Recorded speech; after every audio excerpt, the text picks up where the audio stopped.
Price B to God. கர்த்தருக்கு ஸ்தோத்திரம். யாத்திராகமம் 33:11 ஒருவன் தன் சிநேகிதனோடு பேசுவது போல கர்த்தர் மோசேயோடு முகமுகமாய் பேசினார். பேசின பின்பு மோசே பாளையத்துக்கு திரும்பி போய்விட்டதாக வேதம் சொல்லுகிறது. ஆனால் நூனின் குமாரனாகிய யோசுவா என்னும் பணிவிடைக்காரனாகிய வாலிபன் ஆசரிப்பு கூடாரத்தை விட்டு பிரியவே இல்லை.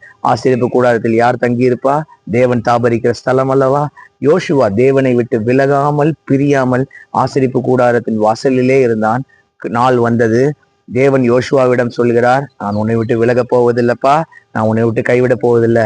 நான் மோசையோடு இருந்தது போல நான் உன்னோடு இருக்க போறேன். நீ உன்னுடைய அந்நிய காலத்துல, உன்னுடைய வாலிப பிரயாயத்துல நீ என்னை விட்டு விலகாமல், என்னை விட்டு பிரியாமல் நீ இருந்த பத்தியா, இனி நான் உன்னை விட்டு விலக மாட்டேன், நான் உன்னை கைவிட மாட்டேன், ஒருவனும் உனக்கு முன்பாக எதிர்த்து நிற்பதில்லை என்று சொல்லுகிறார். தாவீது இதேதான் சொல்றாரு. சங்கீதம் 73:28 எனக்கோ தேவனை அண்டிக் கொண்டிருப்பதே நலம். நாம் தேவனை அண்டிக் கொள்ளுகிறோமா? நாம் தேவனோடு இணைந்து இருக்கிறோமா? அப்படி இணைந்து இருக்கிற பட்சத்துல ஒருவனும் நமக்கு முன்பாக எதிர்த்து நிற்பதில்லை. தேவன் நம்மோடு இருப்பார். நம் வாழ்க்கையில் பெரிய காரியங்களை செய்வார். நான் சிறுகனும், தேவன் மாத்திரம் உயர்ந்திருப்பாராக. என்னுடைய வாயின் வார்த்தை, என்னுடைய இருதயத்தின் தியானங்கள் எப்போதும் அவர் சமூகத்தில் பிரியமாய் இருக்கட்டும்.